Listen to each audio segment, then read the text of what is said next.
আজকে শুক্রবার। গতকাল হাজবেন্ড একটি গোটা ইঁচড় নিয়ে এসে হাজির হয়েছে। আমি দেখেই বলি, গোটা কেন, হাফটা তো নিয়ে আসতে পারতে। বলছে না, গোটাই নিতে হলো, হাফ দিল না। আগের বারে কিন্তু হাফ দিয়েছিল, কিন্তু এইবারে গোটাই নিতে হলো। যাই হোক, আগে এখানে ইঁচড় পাওয়াই যেত না। আমি 18, 19, 20 বছর আগেকার কথা বলছি। কিন্তু এখন সব পাওয়া যাচ্ছে। বাঙালিরা নিজেরাই চাষ করছে, নিজেরাই বিক্রি করছে। তা না হলে আগে ইঁচড় খাওয়ার জন্য হয় দেশে যেতে হতো, নয়তো দেশ থেকে বয়ে বয়ে নিয়ে আসতে হতো।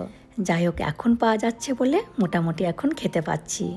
আর আজকে রান্না করেছি মাতৃ মাছের ঝাল সর্ষে পেঁয়াজ দিয়ে, আর ওই উচ্ছে আলুই ভাজা।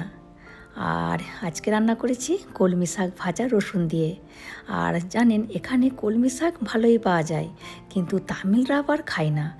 আর আমি যখনই কলমি শাক কিনি তখনই প্রতিবেশীরা জিজ্ঞাসা করে, এটা কি শাক, কি করে খায়, কেমন খেতে, এই সব।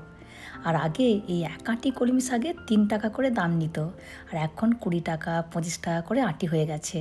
যখন থেকে দেখছে বাঙালিরা তো এই শাকটা বেশ ভালোই খাচ্ছে, তো দাম বাড়িয়ে দিয়েছে। আর দেখুন, এই গোল্ড মেডেলটা ইংলিশ অলিম্পিয়াডে দেবরাজ পেয়েছে, আর এই কাপটা পেয়েছে কুইজ।